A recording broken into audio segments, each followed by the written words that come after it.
السلام ورحمۃ اللہ وبرکاتہ۔ محترم بھائی نے یہ پوسٹ بھیجی ہے ابھی، اس میں ایک روایت درج ہے کہ نبی علیہ السلام نے فرمایا کوئی شخص اپنے آپ کو حقیر نہ جانے۔ لوگوں نے عرض کیا اللہ کے رسول صلی اللہ علیہ وسلم ہم میں سے کوئی اپنے آپ کو کیسے حقیر جانتا ہے؟ آپ علیہ السلام نے فرمایا تم میں سے کوئی شخص کوئی بات ہوتے دیکھے اور اس کے بارے میں اسے اللہ کا حکم معلوم ہو لیکن نہ کہے تو اللہ تعالیٰ قیامت کے دن اس سے فرمائے گا تجھے فلاں بات کہنے سے کس نے منع کیا تھا؟ تو جواب دے گا لوگوں کے خوف نے۔ اللہ تعالیٰ فرمائے گا تیرے لیے زیادہ درست بات یہ تھی کہ تو مجھ سے ڈرتا۔ جی سنن ابن ماجہ کا حوالہ ہے۔ بالکل جی، سنن ابن ماجہ میں اسی نمبر پر یہ روایت موجود ہے۔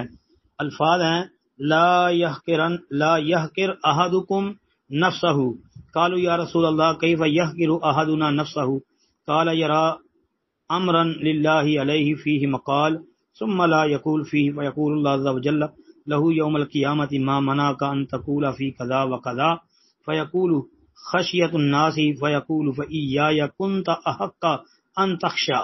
جی کہتے ہیں جی کہ شیخ اس روایت کی سند کی تحقیق فرما دے۔ ضعیف روایت ہے جی، یہ ثابت نہیں ہے۔ روایت ثابت نہیں ہے، سند میں انقطاع ہے۔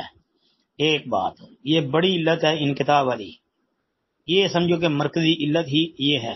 ان ابی البختری ان نبی سعید، یہ ابو البختری جو ہے ابو سعید سے اس کا سماع ثابت نہیں ہے، یعنی ابو سعید خدری رضی اللہ عنہ ہیں، تو ابو سعید خدری سے سماع ثابت نہیں ہے، انقطاع ہے۔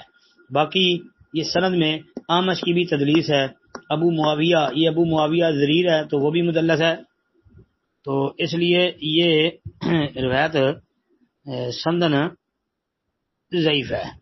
مسند احمد کے اندر جو ہے نا یہ روایت 11699 نمبر پر موجود ہے۔ اس میں سفیان ثوری کی بھی تدلیس ہے اور یہ انقطاع بھی وہاں پر بھی موجود ہے، تو لہذا یہ روایت سندن ضعیف ہی ہے، کیونکہ نہ تو انقطاع کا مسئلہ حل ہوا جو کہ مرکزی علت ہے اور نہ ہی تدلیس کا معاملہ حل ہوا، لہذا یہ روایت جو ہے نا یہ ثابت نہیں ہے۔ ایسے ہی جو ہے یہ بات بھی یاد رکھیں کہ ابو البختری اور ابو سعید خدری ان کا سماع بھی نہیں ہے، اور پھر ان دونوں کے درمیان ایک واسطہ بھی ہے، وہ ایک راجل ہے، راجل مجہول ہے، وہ واسطہ ہے۔ وہ واسطہ کہاں پر آپ کو ملے گا؟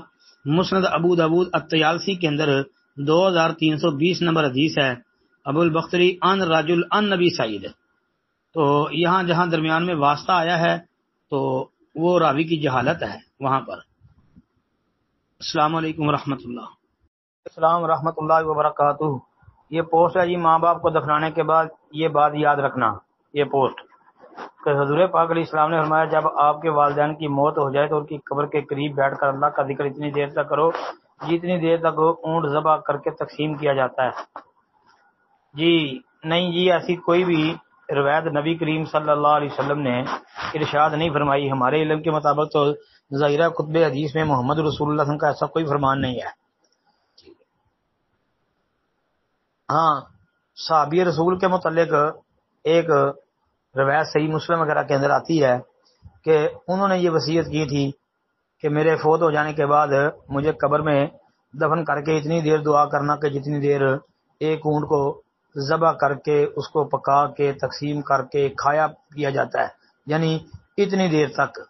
جی یہ صحابی رسول کے متعلق صحیح آتا ہے، مطلب ان کا بھی یہ تھا کہ میرے لیے زیادہ دعا ہو سکے، جی یہ مقصد تھا، کیونکہ اس وقت میت کے لیے دعا بڑی معنی رکھتی ہے، تو ان کا خیال بھی یہ تھا کہ میرے لیے زیادہ دیر تک دعا کی جائے گی۔